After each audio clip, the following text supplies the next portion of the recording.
আজকের রেসিপি ডিম টোস্ট। তো এখানে আমি পেঁয়াজ, লঙ্কা, ডিমগুলোকে ফাটিয়ে নিয়েছি। আর এই হচ্ছে ব্রেড। এখানে আমি আগে টোস্টগুলোকে ভালো করে সেঁকে নিচ্ছি তাওয়াতে।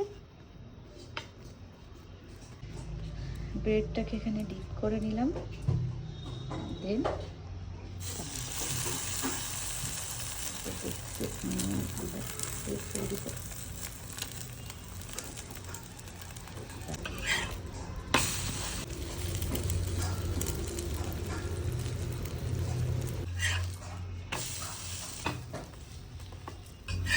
এই হচ্ছে রেডি।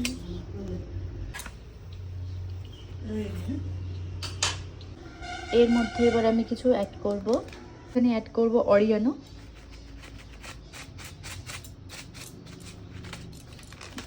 দেন অ্যাড করব হচ্ছে চিলি ফ্লেক্স। এখানে তোমরা চাইলে চিজও অ্যাড করতে পারো, আজকে চিজ দিইনি।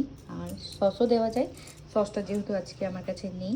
তো এই হচ্ছে রেডি আমার ডিম টোস্ট। তো তোমরা কে কীভাবে ডিম টোস্টটা খেতে পছন্দ করো অবশ্যই কমেন্টে জানিও। আমার তো এইভাবে জাস্ট দারুণ লাগে। রেডি।